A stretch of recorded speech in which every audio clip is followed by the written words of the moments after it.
விநாயகமே பார்த்தார்.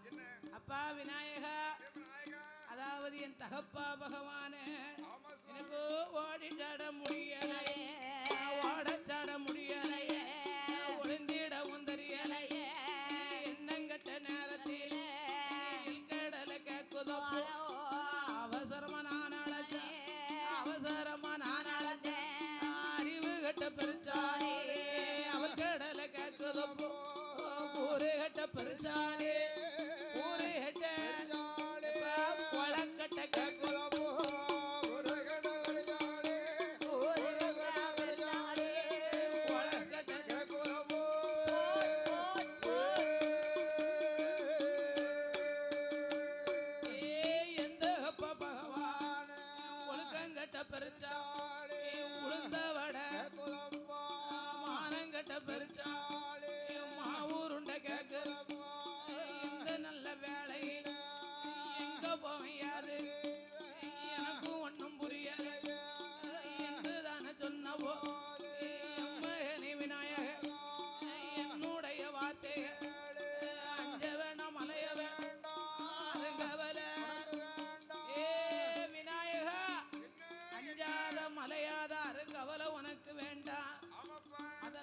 உன்னுடைய வாகனம் லேஸ்பட்ட வாகனம் அல்ல, முசீக வாகனம்.